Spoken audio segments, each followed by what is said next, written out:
Good evening, everyone, and welcome to Environmental Coffee House. I'm your host, Sandy Shellis, and this is Last Week in Collapse. And let me tell you, I had Elliot on as my guest Tuesday, so we're a little late in doing this last week of in collapse. And of course, I'm sure you're all up on the news that's going on in the world. And let me shout out and say hi to you guys uh, real quick. Kristen and who's with us? Oh my goodness. Wait a second. I gotta shut something. Okay. Make America Green, Lightning Rod, Kristen, Bella, Honey Bunny, Gary, everybody, Jeffrey, Jean. Hi, Jean. I was watching Costa Rica videos today, actually. All right, Honey Bunny. Great to see you all, but I got a big pack show. So, of course, we have had a lot of things going on in the United States as usual, but we're going around the world tonight. We're going to start with a little eruption. But as you know, I do this. Jared Brock writes it, but I discuss it and go over all these things that I pick out for you. So, welcome to Last Week in Collapse. All right. So, what we're going to do is start with it and let me set it up. Hang on 1 second and we will be there. All right. Okay, so here we are, last week in collapse. And it's been a hell of a last week. That was my birthday week, but we are going to show you so much. Oh my God. And it's not just, one thing. I mean, I'm saying to you, I was kind of blown away by everything that has been happening. And earlier today, I was just actually watching Ryan Hall because I was worried about people I know in the middle of the United States that are being hit with tornadoes. So there's a lot of things here at home also, right? Okay, so let's get started. Last week in collapse, April 14th to the 20th, Mount Ruang exploded Wednesday, and experts worry that the mighty Indonesian stratovolcano may collapse, causing a tsunami in the surrounding waters. Tens of thousands of people are being evacuated. So now it's happened. So what we're going to do is look at NASA. NASA is showing us what it looked like, and I'm going to show you this little GIF they put together. It's pretty cool. There you go. This is the explosion, and it shows the temperature of the ash cloud, which becomes cooler as it travels upward. The pink colors, they're the coldest temperature at the highest altitudes in Indonesia. I don't think it had a tsunami, but this is what it looked like. This is what it looked like, and this is what people were hearing. Look at that. Isn't that something? Oh my God. Yeah.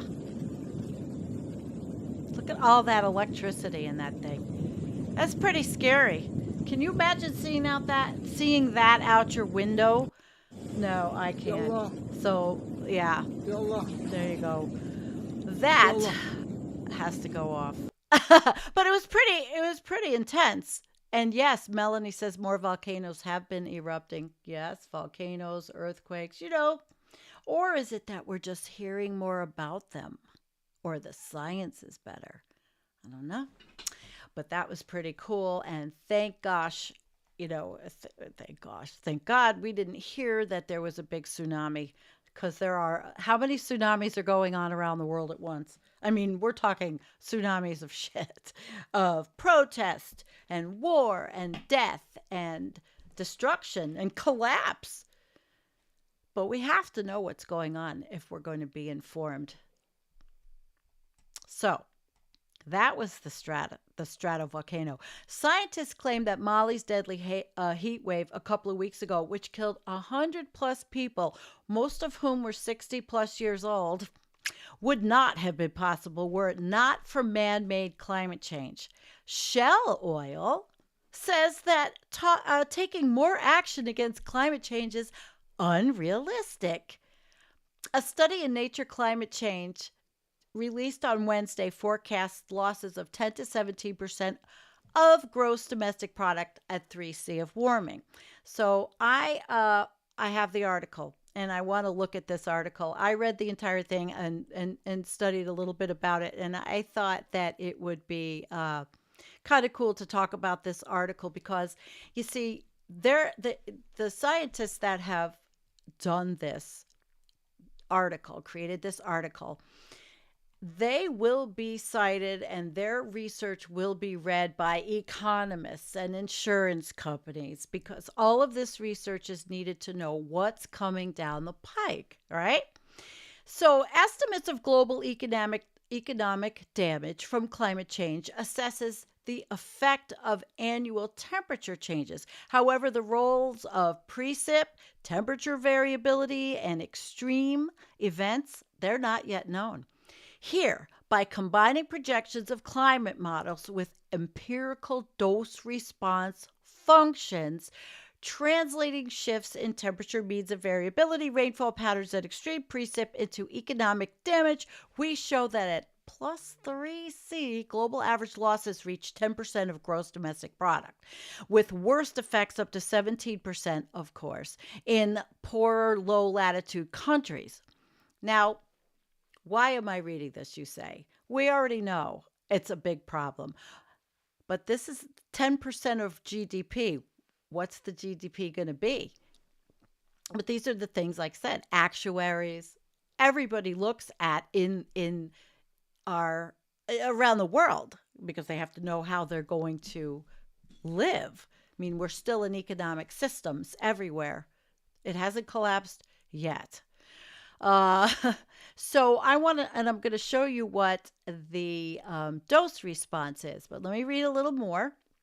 Relative to annual temperature damage, the additional impacts of projecting variability and extremes are smaller and dominated by interannual variability, especially at lower latitudes. However, accounting for variability and extremes when estimating the temperature dose response function raises global economic losses by nearly 2 percentage points and exacerbates economic tail risks. The results call for region-specific risk assessments and the integration of other climate variables for a better understanding of the impacts. Now, somebody like Nicholas Humphrey, who does shows with us, who is going for his PhD in risk management, disaster management, these are all the kinds of research articles that they're going to need to be able to do their jobs. Projections of economic damage from climate change are key for evaluating climate mitigation benefits, identifying effects on vulnerable communities, and informing discussions around adaptation needs, as well as loss and damage financing, which we know from the COP, loss and damage is a big thing, especially for smaller nations, island nations, poorer nations, southern hemisphere nations.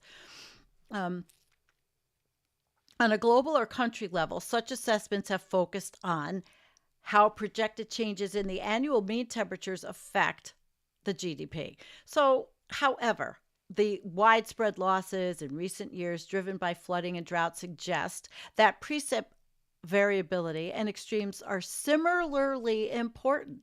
So, that's what rains and all these things we're seeing happening now.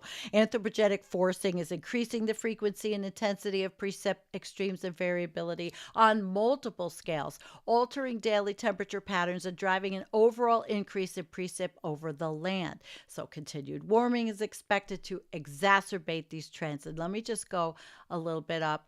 The economic damage from climate change can be assessed either bottom up by quantifying, valuating, and aggregating specific impacts, for example, crop failures or labor supply changes.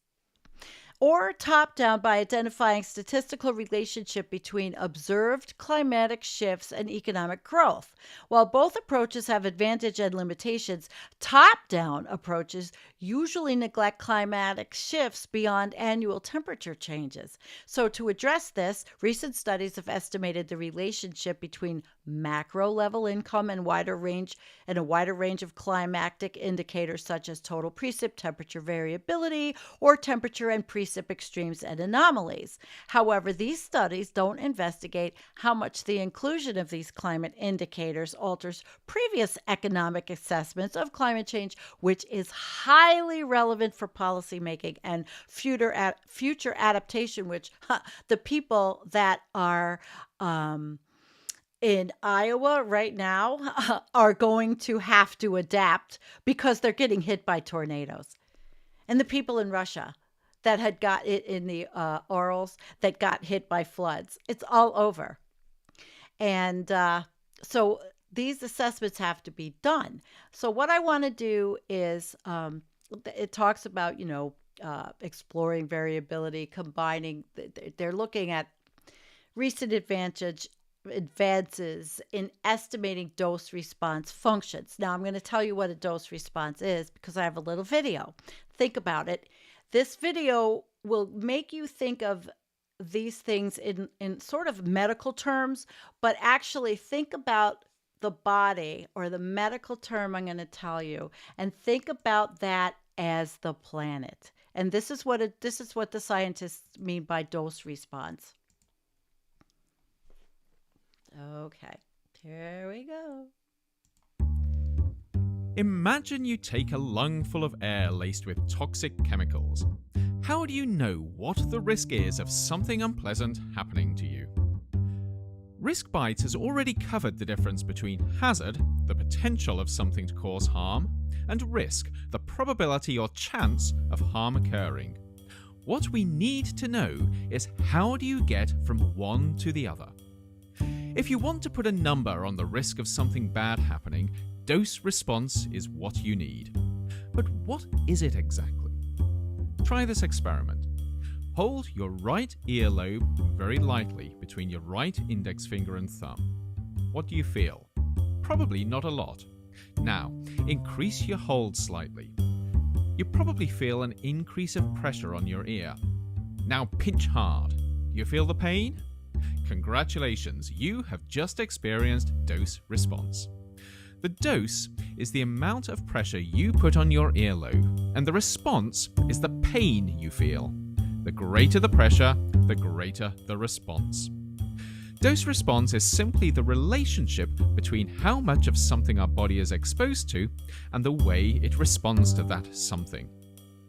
When it comes to chemicals, the dose is the amount of stuff that gets to a particular part of the body where it can do harm, and the response is the harm a given amount of stuff does. Remember, this becomes pretty important when a small amount of something is safe or even good for you, while a large amount might kill you. A German-Swiss dude called Paracelsus put his finger on it, metaphorically speaking, in the 16th century, when he declared that it's the dose that makes the poison. And in saying so, he became the father of modern toxicology. Dose response is what allows scientists to connect hazard to risk, and to put a number on the probability of something bad happening. And because of this, it is incredibly powerful. But as we'll see in future Risk Bites in this series, it can also get rather complex. We'll be looking more closely at dose response and how it helps shed light on risk over the next few months. But until then, stay safe.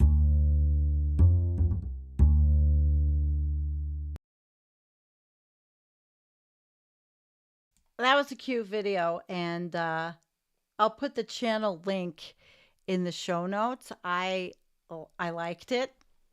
I hope you liked it. All right, so we're going to go back. Now you know what a dose response is. We're just going to go back to the article. So you're thinking of, okay, what's the dose? The dose is all the crap we're pumping into the air, carbon dioxide in the air. And what's the response of the Earth?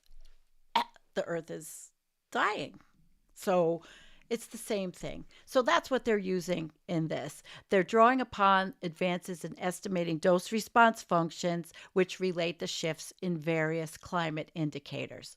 So they use a statistical analysis, and this is the model. This is one model, just one model out of all the models that they are going to look at. And they're using 4 climate indicators besides the annual mean. They're looking at day-to-day temperature variability, How much daily temperatures deviate from the monthly means? The mean, the median, the mode. Okay. Extreme precip, the annual sum of precip day on days with exceptionally high precip exceeding the historical 99.9th percentile.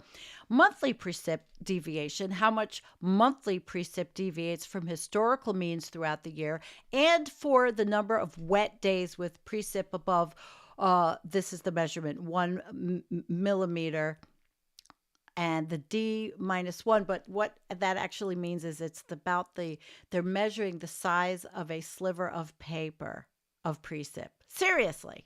So it's very interesting, and that they actually looked at New York State. So what would New York State look like at 3 degrees of warming using that model? And they used a lot of models actually in this. So for the gross domestic. Now 3 degrees is hot. I don't even know. They're just estimating. I don't know how they're thinking that there's even going to be a gross domestic product. Maybe for the ever shrinking population, but it's still interesting. So I'm just going to show you all the different models really quickly. This is an illustrative example of the gross domestic product impact projections for one example indicator, extreme precip, and New York State at 3 degrees. So you can't really make it too, well, yeah, I can make it big. And then we're going to move on, but you get the idea. Okay. Yeah, this is astrologer climate witnesses saying, oh my God, 3 degrees in New York. But I'm just showing you all the different models they use. There's so many. And the one that they were talking about in the article was where is it? Well, it's in here. But these are all different models. And they have a baseline. They're looking at extreme precipitation. Okay. So they're looking at the baseline, and they're looking at 2010, and then they're going up and they're projecting at 3 degrees how much more precip we'll get. And it's quite a bit. And then you look and you see that the change in gross domestic product, well, what do you think it is? It's going down. So it's just an interesting study. There's a lot of interesting information in this, and I thought you guys would like this because obviously in the real world, there's insurance agents out there. Actually, like I said, risk management. There's so many professions that are going to use this kind of research. All right, so let's move on. So now you saw the nature climate change. Now we're going to move to Oman. Flash floods killed 20 plus people in Oman and one in the UAE, United Arab Emirates, forcing the temporary shutdown of Dubai's airport, which we all saw last week, where a year's worth of rain fell in a single day, setting a new daily record. And people were saying, oh, it's the cloud seeding, but most of the scientists that I read and saw said it wasn't. It wasn't. And that, well, it doesn't have it here. But we're going to move on, and we're going to go to Mongolia. Wildfires burned 70,000 hectares of forests and pastures. Did you know that? You didn't know that, did you? Well, I'm going to show you. 70,000 hectares of forests and pastures affected by fire in Mongolia. That's a lot of land. Forests and pastures. They were destroyed by fire as of last Tuesday.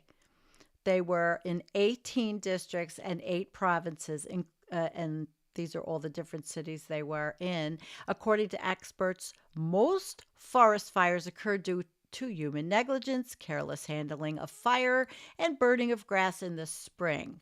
29 forest and wildfires were registered in the country as of April 15th, and I'm sure as shit telling you the conditions were ripe for it. So even if human beings started them, the conditions have to be ripe for them to take off.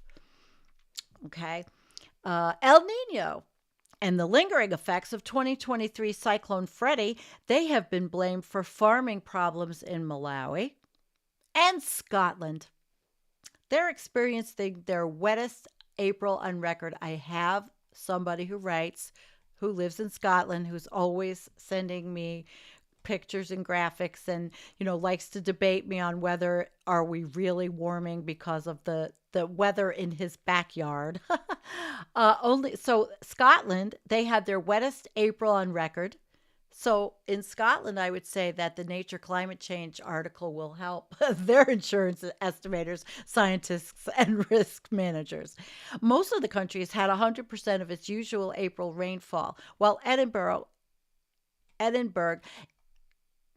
is among the places, oh, misspelling in the article, places that have had more than double the normal levels. So they've had quite a bit of rain. Yep. There you go. Now we go back. And there's good news. Greece has banned bottom trawling in its marine areas. So that's pretty good. Yeah.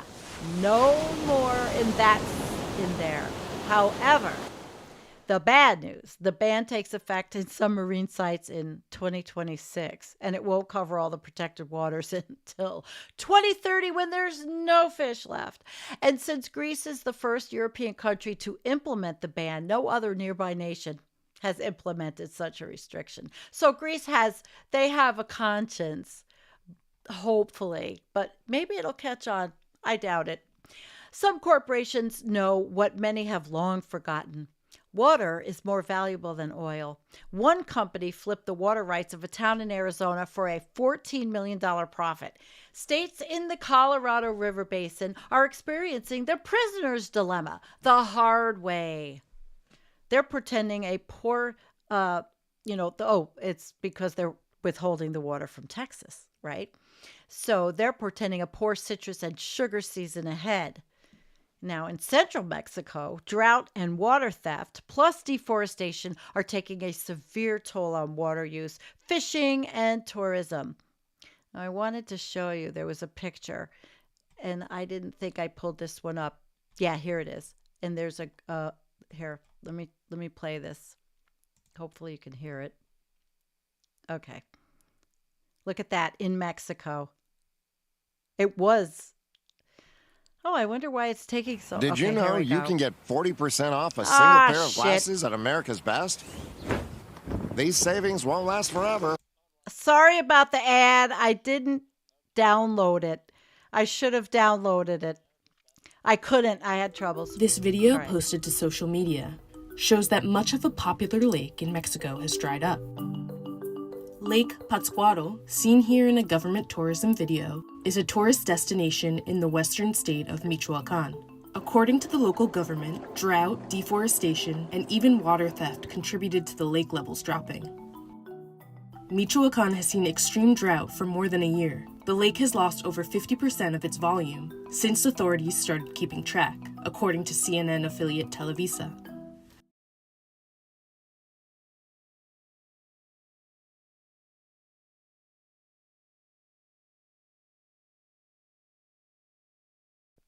What do you think of the way that looked? Holy crap. So this is what it used to look like. This is like Salt Lake. It's happening all over. And they are not going to have much water, so I guess we're going to have some problems in Texas. And the fishing, fishing tourism. There's no fish, right?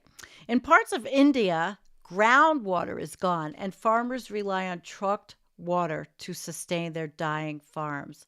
Now, I don't know if no, I didn't, but it's just so sad.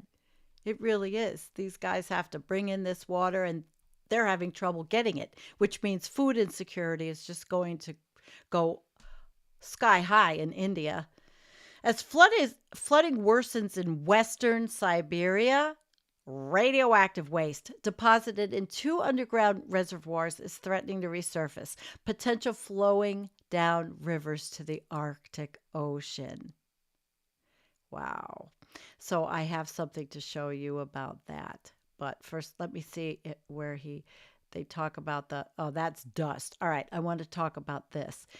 In the Barents Observer, they showed us where the rising waters in the Tom River with the banks flooded in the city of Tomsk, and a few kilometers further north in the horizon is the closed nuclear city of Seversk, formerly known as Tomsk 7, home to one of the world's largest dump sites for radioactive waste. So in Russia, they were worried that the flooded dump site could threaten the Arctic. Isn't that lovely? Yeah. So water level on Monday continues to rise, and that was last Monday in western Siberia. Now, I was looking for what's happening now. There's still problems. It didn't go there, but this time. The record floods are among the worst ever in the region, and local emergency services help in evacuation of people living near tributaries of the Ob River, including Tobol, Irtysh, and Tom rivers. Thousands of houses and tens of thousands of people live in the emergency zones. Imagine that, according to the Kremlin information platform. High snowfalls in winter combined with swiftly rising spring temperatures and heavy rains are the reasons for the current extreme flood. Drone photos by RIA Tomsk show how the swelling Tom River is inundating villages on the west side riverbanks. According to Next News Channel, water in Tom's River has risen by nearly a meter over the day. So here's another little one you can see what happened here. Unreal.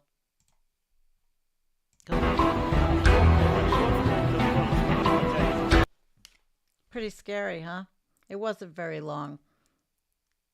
Yeah, it wasn't very long, but that's I'll do that again. Look at the water. See how it's going? Flooding. This is the future, and this is what they're studying in the journal Nature. Look at that. So on the east side, a short 15 kilometers north of Tomsk is the city of Seversk. Until 1992, that secret city was codenamed Tomsk 7. It was home to one of 3 production facilities for weapons-grade plutonium. Lovely. For the Soviet Union's nuclear weapons program. There ain't one single public message that Rosatom is monitoring the situation.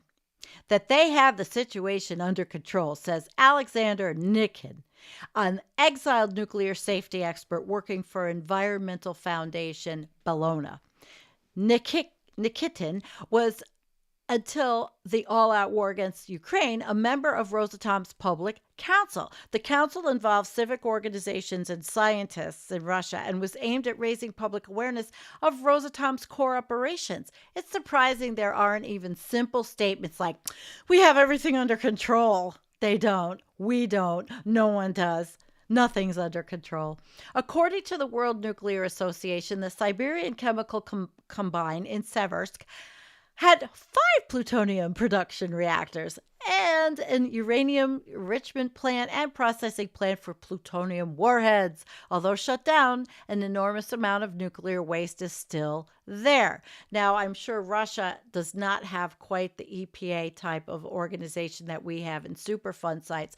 Let me tell you, this reminded me, I just watched a PBS documentary on Love Canal.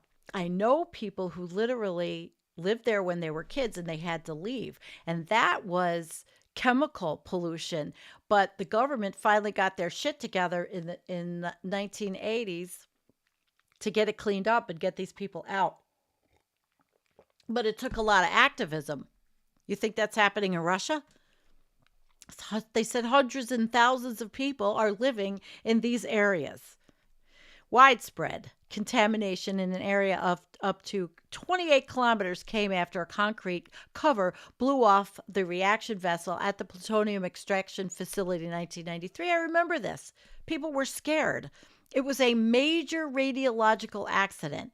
In 2000, a joint U.S.-Russian study found dangerous levels of radioactivity flowing into Russia's Tom's River from the Siberian nuclear combine. Isn't that nice? So what I didn't do is pull up things like cancer rates. I didn't do that because there's just so much. So in Putin's Russia, critical voices are gone. Now, this is the Barron's Observer. We have interviewed the chief editor, Thomas Nilsson, before. He can't even publish anymore in Russia, but he still puts out videos in Russian, so on YouTube, which hopefully might be getting to people. So there's nobody watching. He's this guy, this is him, and he's really worried. He's worried, and I don't blame him. He says that, there could be a radioactive leak into the river under the current flood, but that information will not come before it's too late. Maybe that's why I couldn't find it, on the internet. And I'm going to say what he says right now. Putin doesn't give a fuck about these floods and other shitty lives of people in Russia. And guess what? Guess who we're going to flush right now? We're going to flush nuclear radiation, and we're going to flush Putin right away. Bye! For many reasons. He says he's got a war and geopolitical goals of fighting the damn West, this guy said. He said, the logic's simple. If you say that everything is under control and then something happens, you'll have to answer for it. He says Rosatom is sure that in any case it will not bear any responsibility. Rosatom is today Putin's favorite child, he explains. It was Lavrentiy Beria, director of Joseph Stalin's secret police, who led the establishment of the first plutonium production facilities east of the Ural Mountains in the late 1940s and early 50s. KGB and Soviet nuclear establishment walked hand in hand for decades. What nowadays is Ulitska Pervomyaska in Seversk was previously named Ulitsa Beria. So the Arctic, the major concern for this guy, and probably for all of us, is that no one can exclude the leakages from a possible overflowed radioactive waste site that could reach the Arctic Ocean. Tom River is a tributary of the Ob, which flows out in the Ob Bay and the Kara Sea above the Arctic Circle. You all know the Kara Sea. We've showed you pictures of up there a million times on Jennifer and my show. During the years 1948 and 56, liquid radioactive waste from the Mayak reprocessing plant north of Chelyabinsk was discharged directly into the nearby river Tacha, which is connected to the river system Issyk, Tobol, and Irtysh and Ob, especially strontium-90. But also other isotopes were carried by the water more than 2,000 kilometers downstream and measured in the Kara Sea, first time in 1951. I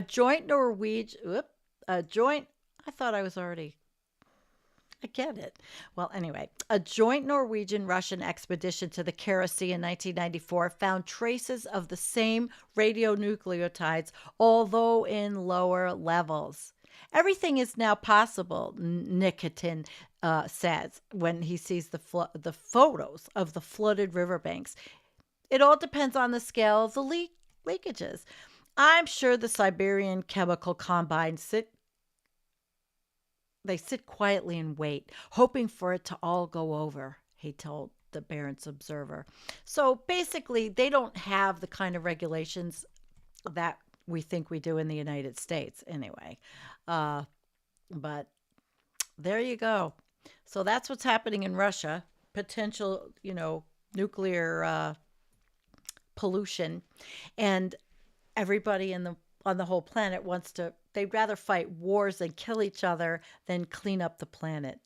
Wouldn't that be, wouldn't that be something? Nope. All these countries just want to destroy each other. And there's desertification in the Aral Sea in Kazakhstan and Uzbekistan, and that's dust pollution now there. It accelerates glacial melt and impacts human health. The once large salty lake has transformed the land into a large Desert, the world's youngest, known as the Aralkum. The desert is a little smaller than Latvia, but it's growing. So, new deserts coming. Some places getting torrential rain, some places getting new deserts. Everything's going to change, but I think it's going to leave humanity behind eventually. A U.S. nonprofit released the 24-page report on America's 10 most endangered rivers. And we can see the picture here where they are, the Alaska, California, all over the country. It's an interesting, let me pull it up for you. It'll be in the link, but it is a call to action for clean water. And I've read American Rivers before. They have a lot of good information. All water is connected. We cannot allow pollution anywhere without risk to rivers we rely on for our drinking water. America's Most Endangered Rivers is a national call to action to defend the streams and rivers on which all life depends. Now, I wonder who his counterpart is in Russia, or any other country for that matter. I guess you could find out at COP29. The results are all over the country. New Mexico's rivers are the most endangered, particularly after a 2023 Supreme Court ruling cut protections for seasonal rivers. Remember that? The loss of wetlands is leading to the destruction of 2 Mississippi rivers, the second most endangered. Tennessee's Duck River is dropping because of human overconsumption. Number 3 on the list. Drought, human use, and pollution is damaging. Number 4, the Santa Cruz River, the Little PD River in the Carolinas is mostly at risk from the development of a new interstate and its destructive impact because everybody's moving there. They're leaving their places and they're moving there, and it's okay to develop. So they're going to keep developing it. All right, so climate sensitivity indicates the relationship between CO2 levels and global warming. A study from Science Advances looks into ancient earthly temperatures from 19,000 BCE to better forecast future temperatures based on CO2 ppm. What are we at now this week? I thought I read somewhere that it might have been 428, or that was at Mauna Loa. That was a high reading, but it's a lot different than when I was born. It adjusted our worst case scenario from threshold 5C warming to just 4C. And then here, Nature Journal is looking at gross domestic product at 3C, which is, to me, FUCK-ED. The southern and East Pacific Oceans are forecast to warm faster than others. Researchers also determined that low-pressure storms sweeping into Australia are becoming more common and carrying more water. Dry, wet, but never just temperate. Part of Pakistan experienced precip levels exceeding the historical average by 99% from April 1st to 17th, and lightning reportedly killed 28 people. Dozens of others were killed by the storms. At least 135 dead altogether. And then flooding in southern China displaced how many people? Tens of thousands. Millions at risk of floods in China's Guangdong province after heavy rain. Officials urge municipalities to begin emergency planning after major river and reservoirs threaten to overflow. So we're going to look at this video report.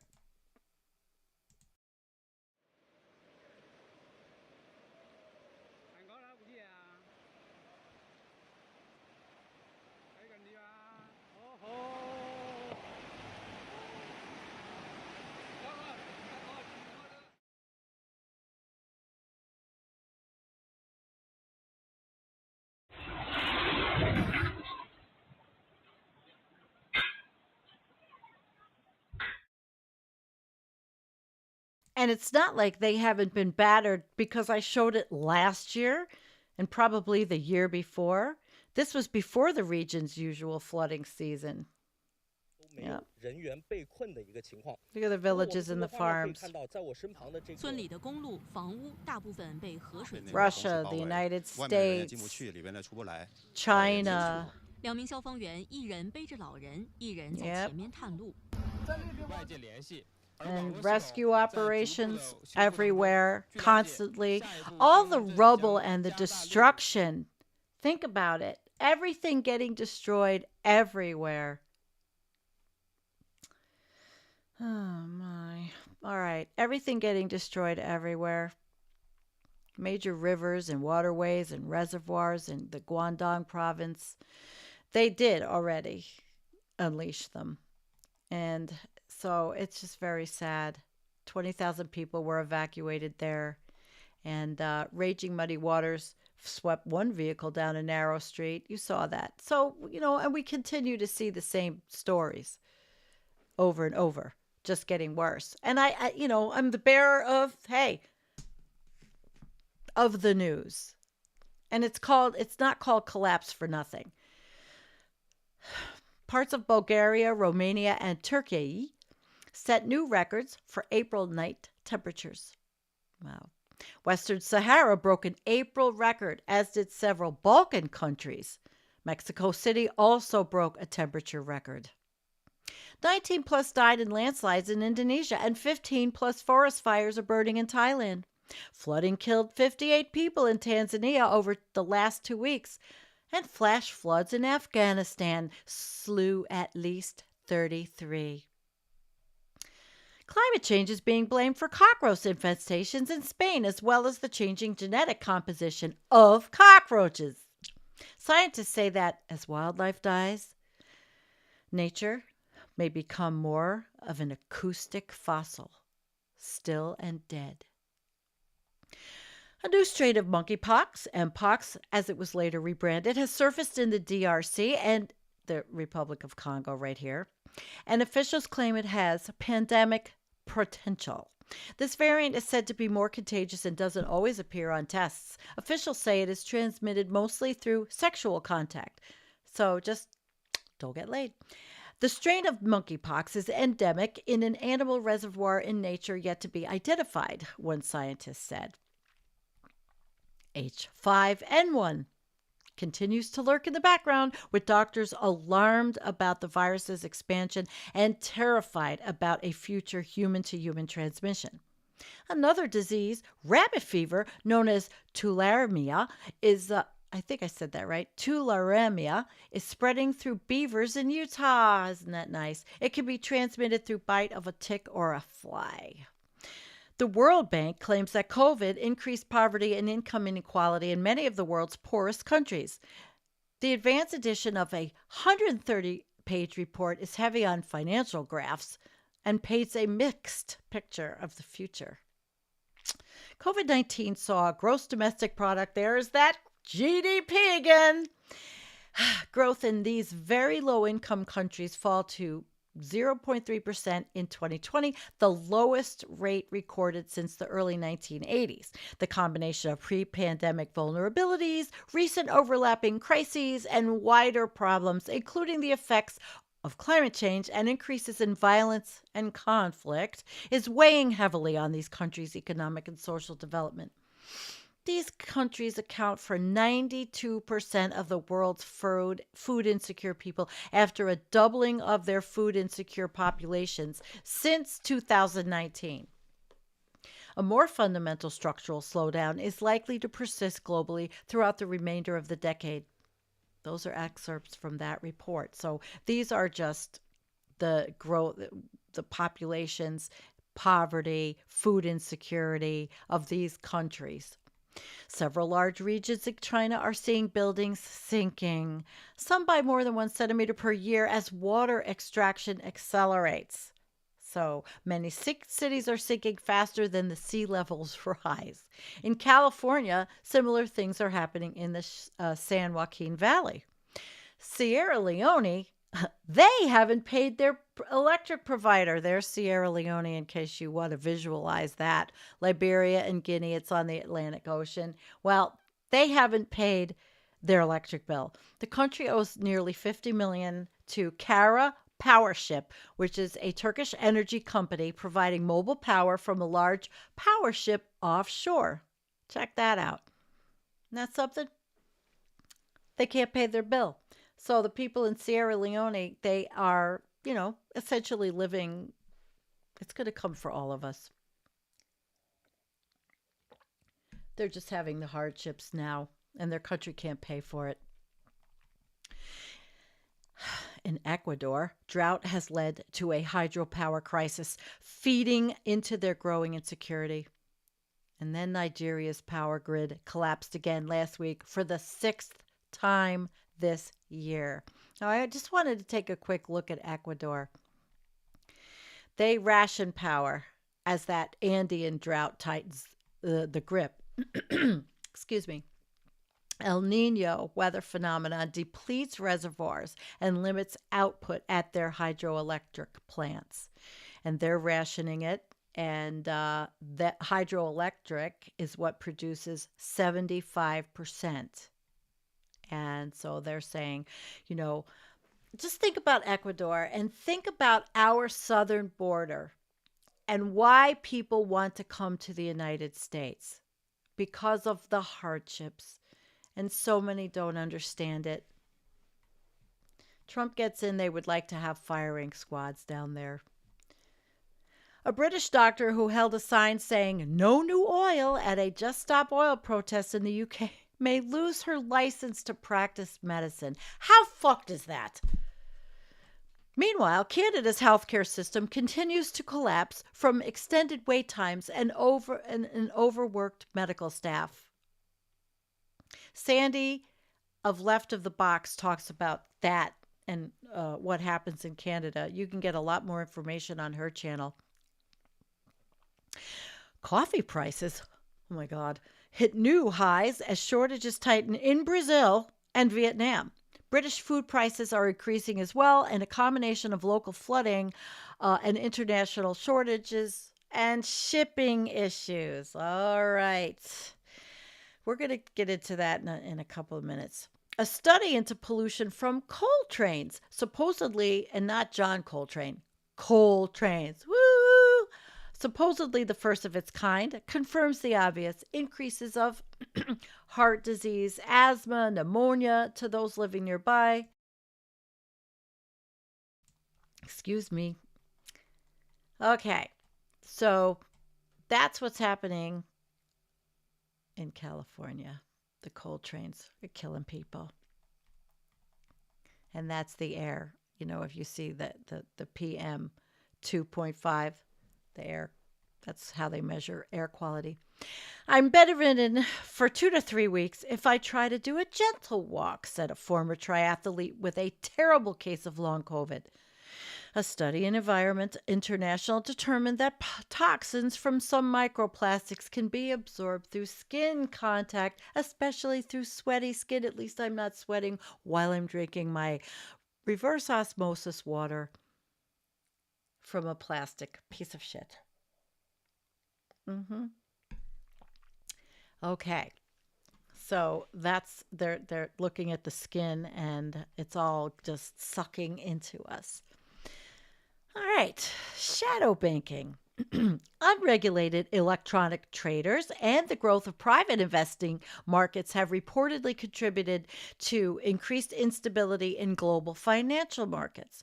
Institutions are rapidly trying to de-risk their investments, but the share of global private and governmental debt has never been greater, and the piles of cash held by colossal mega corporations like Amazon, Apple, Meta, and Alphabet, they've never been larger. I think we kind of knew this. While most countries' growth forecasts are fairly dim or even negative, the U.S. forecast is still kind of decent, carried perhaps by corporate extraction and rising consumer spending and debt. Yeah, nothing changes here. The development of several Eurasian wars is adding to instability in a sensitive system. The Gulf region in the Middle East holds 48% of the world's known oil reserves, and the specter of the closure of the Strait of Hormuz will complicate international shipping even more. Already four major waterways, the Panama Canal, the Bab el Mandeb, the Turkish Straits, and the Suez, have been partially restricted by climate change or war. At least the Panama Canal is transitioning more ships now that rains have temporarily returned to the region. I wanted to look at that really quick and just show you the Straits of Hormuz. Yes, oh God, I thought I did this. Okay, so it's another geopolitical conflict, and they talk about what's happening there. 80% of global goods trade is transported by sea, and any disruption in maritime trade can have a profound impact on the worldwide economy. You know, that good old GDP. And they're saying trade and shipping are increasingly politicized. So these two, the Strait of Bab el Mandeb, Suez Canal, which handles 15% of global maritime trade, has seen significant disruption due to attacks by Houthi rebels on ships in the region. And I was going to bring all that up, and I might leave it, who the Houthis are, who backs them. It's all, everybody says, oh, okay, well, Israel is being backed to do their genocide by the United States. But in the Middle East, there's also Houthis being backed by other big countries. There's the Saudis. I mean, everybody's involved in something because the whole world is in war. The whole world is fighting with each other. And these people have been fighting with each other for a very long time. So that's what's happening there. Yep. All right. A NATO maritime commander is warning about the threat of underwater hybrid warfare. Isn't that nice? Principally by Russia interfering with undersea cables. And a couple of Russian spies and a would-be assassin were arrested in Europe last week. Some analysts believe we are close to a major nuclear incident at Zaporizhzhia, or even a tactical nuke being detonated somewhere. The risk of World War III is growing, experts say. And I looked at that. I wanted to know which experts they were. And I'm not sure if it's going to come out. Oh, come on. Oh, it was Sky News. That's right. And as I read this, I read all the articles. And heading for World War III, international allies are counseling restraint after the Iranian barrage against Israel, and Russia continues to make gains in Ukraine. So are we on the cusp? Of course, everybody's going to say we are, or we're in it. But this person warned that the world could be engulfed by wars involving China, Russia, North Korea, and Iran in the next 5 years, and said we are moving from a post-war to a pre-war world. And, the more I read about this, because a lot of times what happens is I don't just read this, I go and research other things related, because there's so much to know and so much to learn. And you think about this correlating with the way our climate is changing and with environmental disaster. It just seems like humanity's going to go down in flames. And maybe some of those flames are going to be related to drones. There sure are a lot of those too. And they're making them even more. There are drones that are $2,000. And then there are drones that are $50,000. And one of the articles I read said, oh, the drones are only $30,000 to $50,000 a piece. And they're shooting them off in a place where people have absolutely no food. They don't have any resources, but they're going to shoot off $50,000 drones. So the Houthi attacks on the Red Sea shipping, that affects the global trade. That's what we read before. This guy, let's see, it's really long. I'm not going to play it. This is the UK. He basically said, get ready, guys. More likely, where was it? Oh, yeah, international order is fraying under considerable strain. It's something that we should be troubled by. Everybody's troubled by it. now the college students, they're troubled by death. And all of these arrests, if they had just left the police off the campuses, if they left it to the campus police and didn't make it such a big fucking deal, they would have gotten their point across. Students don't like seeing the bloodshed. They don't like seeing death. But of course, all this bullshit has to be flying around the media. It's Soros-backed. It's this and that. It's just a bunch of crap. College students don't like war. I don't like war. I protested against it. This is what kids do. And it's a war being fought on social media. So they are seeing children dying every day. That is front and center in their face. And that is why they are protesting against Gaza. God knows how many other things they have to protest against. I mean, Ukraine, Middle East, there's the sparks. Now, this person's saying it doesn't mean an escalation to global confrontation is inevitable, but it's arguably more likely now than any time since the end of the last World War.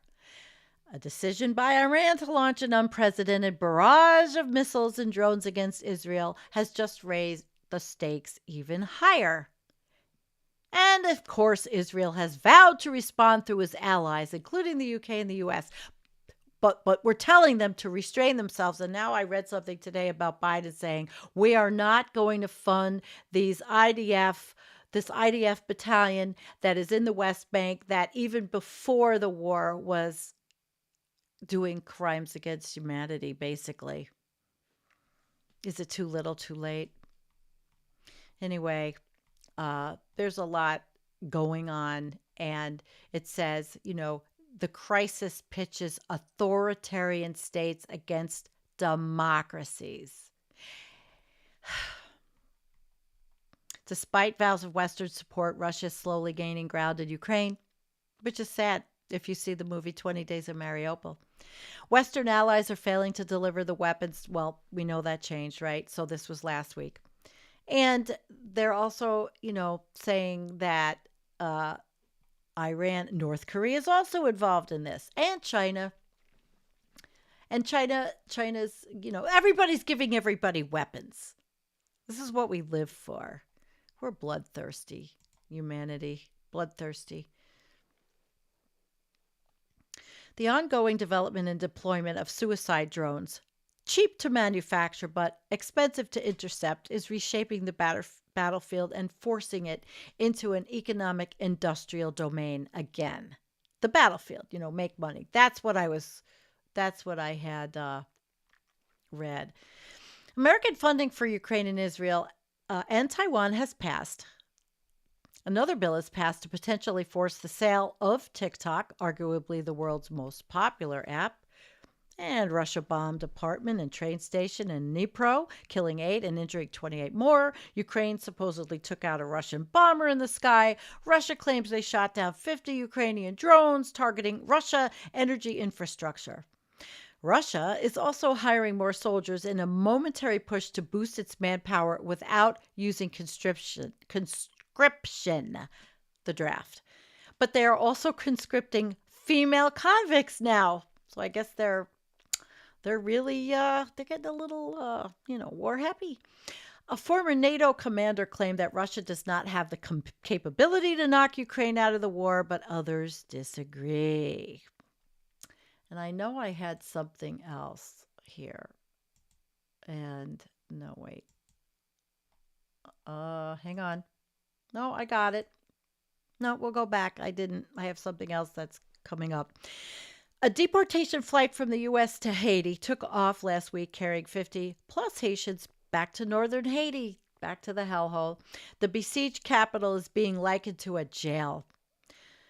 Though a new transition council has been put together, wresting control from the gangs which torment the failed state poses a challenge, since few outsiders are willing to get involved in the profitless enterprise of stabilizing Haiti. Right, because they don't have anything. Burkina Faso's relations with France worsen, and Chad's government may be planning to kick out American troops stationed in the country. Kenya's top military man died in a helicopter crash. Peace talks with a splinter group of FARC have broken down in Colombia, and some authorities say the ceasefire has been broken by militants of the 3,500 or so member group. And India began to vote last week. The 6-week election will conclude on June 4th. So they don't just vote for one day, they vote for 6 weeks. The Philippines government has made steady progress for decades in eliminating rural communist insurgents. Yet some 2,000 poor fighters cling on in jungled islands. A more pressing problem for them are Chinese incursions into their waters, a years-long problem in which is worsening relations between the nations. And IDF forces are positioning around southern Gaza, gathering artillery tents and APCs for the upcoming Rafah offensive. Why? The U.S. is urging caution again ahead of Rafah operation, but still withholds recognition of Palestine as a full UN member state. Why?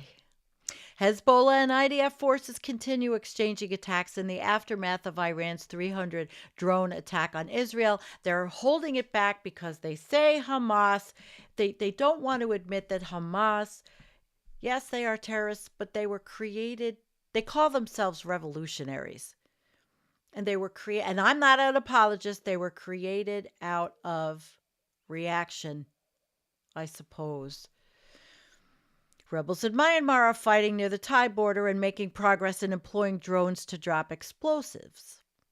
And Ecuador, who we talked about earlier, with their power problems, they vote today on a number of referenda designed to give security forces more power. Panama's leading presidential candidate is promising to close the Darien Gap to stop the flow of migrants. The Darien Gap. That is, he says he doesn't know, but it's long and difficult. And he says he's going to do it. It's a swampy jungle. It borders with Colombia, has become unavoidable ordeal for many U.S.-bound migrants, but experts criticize the idea as unworkable and potentially dangerous. So, presided over by criminal groups and corrupt officials, the Darien Gap is one of the world's most dangerous and fast-growing border crossings. Last year, more than 500,000 people, including 113,000 children, risked their lives to make the crossing, up from 24,000 in 2019. The border of the United States, instead of being in Texas, moved to Panama, said Jose Raul Mulino, who served as security minister under the former president, Ricardo Martinelli. We're going to close the Darien, and we're going to repatriate all these people. So see where it is? My God, it's just awful. But the number of migrants is expected to keep rising as visa restrictions in Mexico and Central America mean people can't fly over it, right?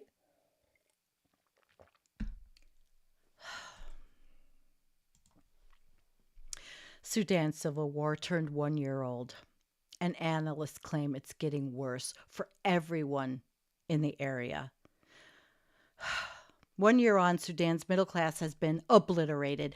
8.5 million people have been displaced. Sexual violence has expanded considerably. Humanitarian aid is being blocked, and the Darfur genocide has restarted.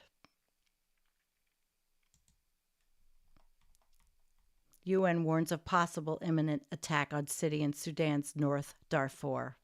It would have devastating consequences for civilians in an area already on the brink of famine, the UN says. This is actually not last week. This is now.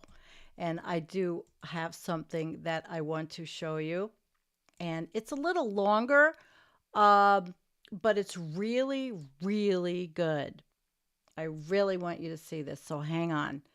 It's really good, and I can stand up and take a break because, again, there's so much happening.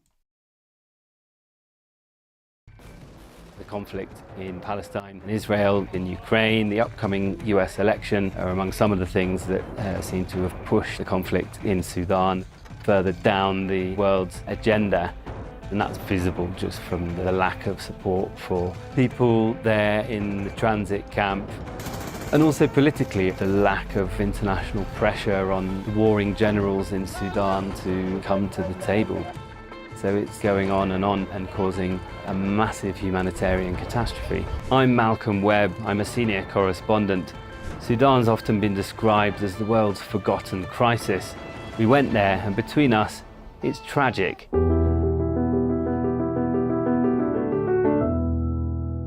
The rapid support forces and the army have turned against each other. The generals leading them, both vying for power. That has forced about 8 million people from their homes. About 18 million people are facing acute food shortages. The conditions had just got so bad that people were left with little choice but to flee. And one of the only places they could flee to was southwards. So a lot of the people arriving in the town of Renk had very long journeys. Some of them have fled multiple times. A lot of the people that we spoke to had tried to hold out to keep their property, their shops or their homes, and survived through most of a year of fighting. But then things had got so bad that they decided to flee.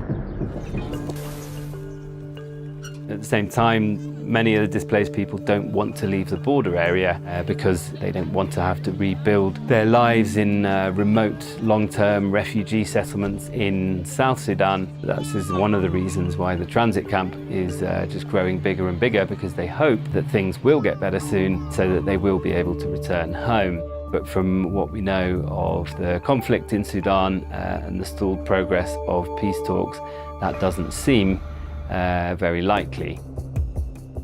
When you're on the ground, you do get the feeling that it's a forgotten crisis. Firstly, the lack of humanitarian support given the numbers of people that are passing through Renk, the numbers of people that are displaced. And then from the humanitarian workers there, you get a certain sense of exasperation. You get this sense that this is really bad. People saying that they'd also survived fighting but were getting hungry in their homes because they were cut off from essential supplies, including food. And people just aren't paying attention. Like the world's not getting it. One woman's son, she said, had been detained and beaten and interrogated by the rapid support forces. They wanted him to join. Eventually, the commander released her son. She said that was the last straw. They sold their last possessions, borrowed some more money so that they could get on a bus, head south to the border. We barely saw any other journalists. One plane brought in journalists one day and took them away again the following day, and we were lucky to have a whole week on the ground because in such a situation there are many things that you don't get to understand until you've been there for a few days or you get to meet more people. One afternoon we were filming in the transit camp, filming some of the very basic shelters there, which are kind of made of tattered plastic sheets and rags. And a young man came up to us. His name was Mohammed. He said that he'd been there for almost a year. He was one of the first people to flee when the conflict started. But just before he had fled, he'd completed a university course in journalism. And he was really excited to see us there in the transit camp with a camera, doing our work. So we ended up hiring him. We worked with him a little bit over the following days. In spite of having lost everything, having lived in a house made of bricks and come from a family that could afford to send him to university, now living in a shelter made of tattered plastic sheets and depending on humanitarian aid to get by. But that hadn't dented his ambitions one bit. He was determined to keep going and to tell the story of what happened to his community and to others in an environment where there's much to be sad about, which can be really quite depressing at moments. To find someone who is, I guess, so bright and so determined and so unfazed by the circumstances, it's inspiring. In the worst crises, you get glimpses of the very best and the very worst of humanity. It's a real lesson in human resilience.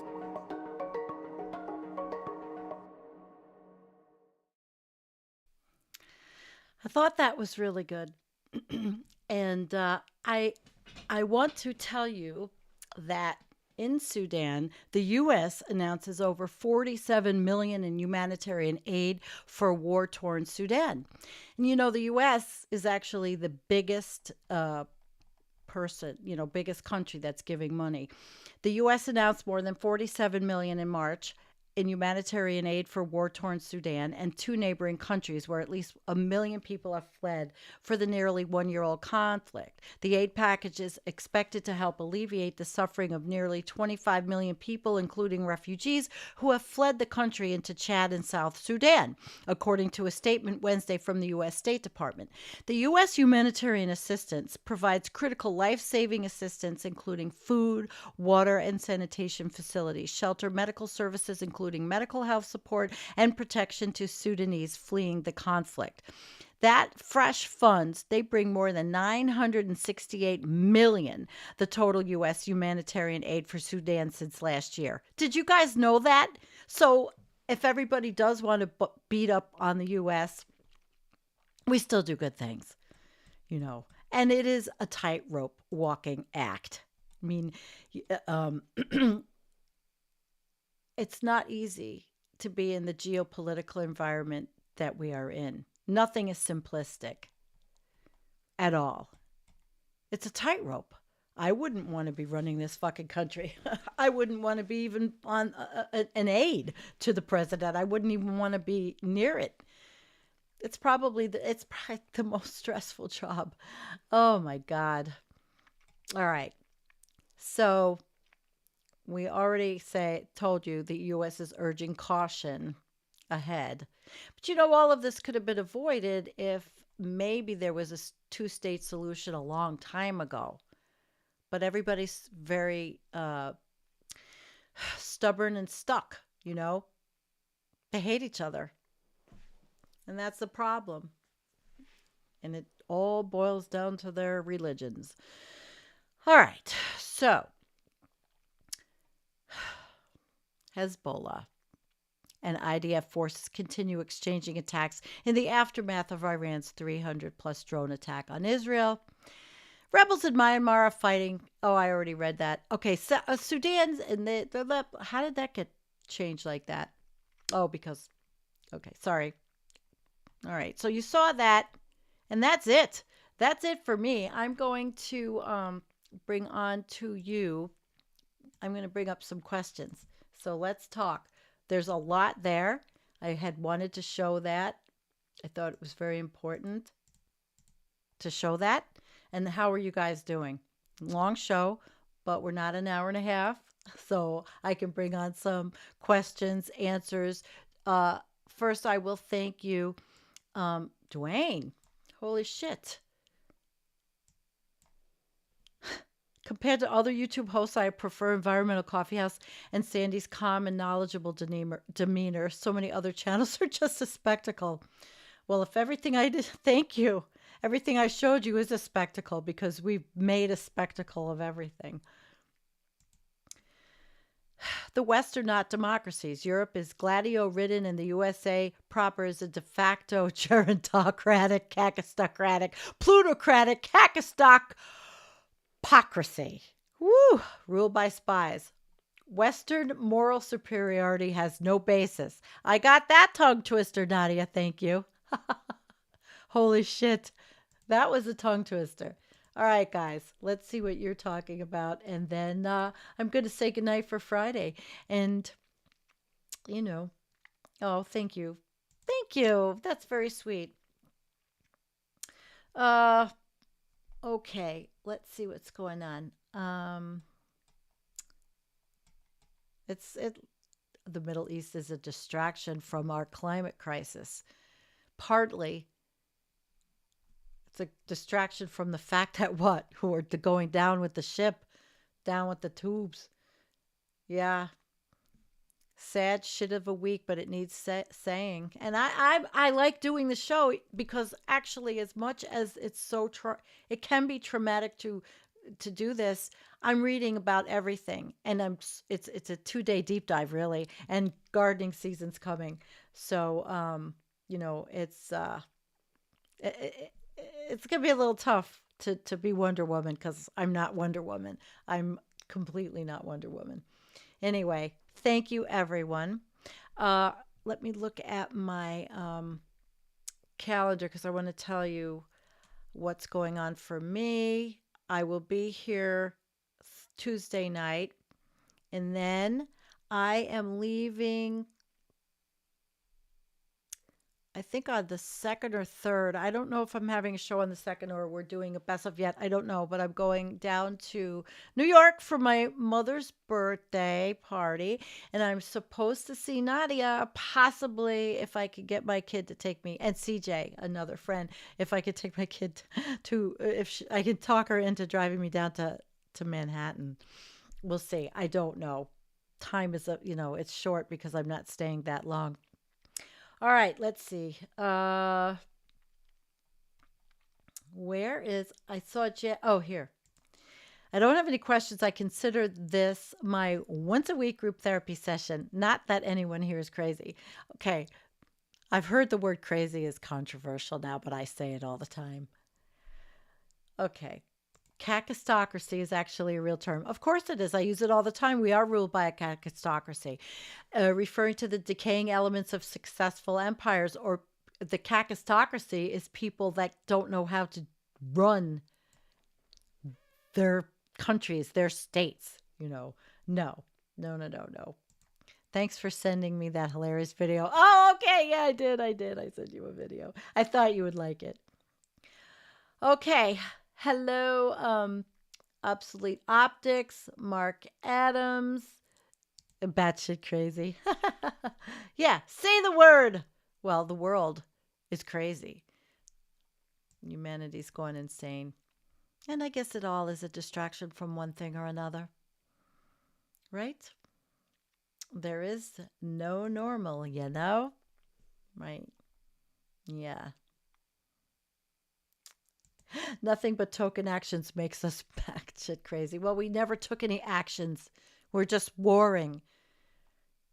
What actions have we really taken? There's I don't remember what state it was, but a carbon capture plant, and our government gave, oh my God, to the Department of Energy millions upon millions upon millions of dollars, and the thing has failed. It hasn't even captured and buried 10% of what of the overall amount of CO2 it spews out. So you tell me, Yeah.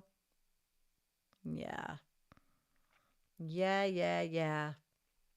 All right, guys. Peace out. Thank you for coming. Thank you for the super chats. I love you guys. I really do.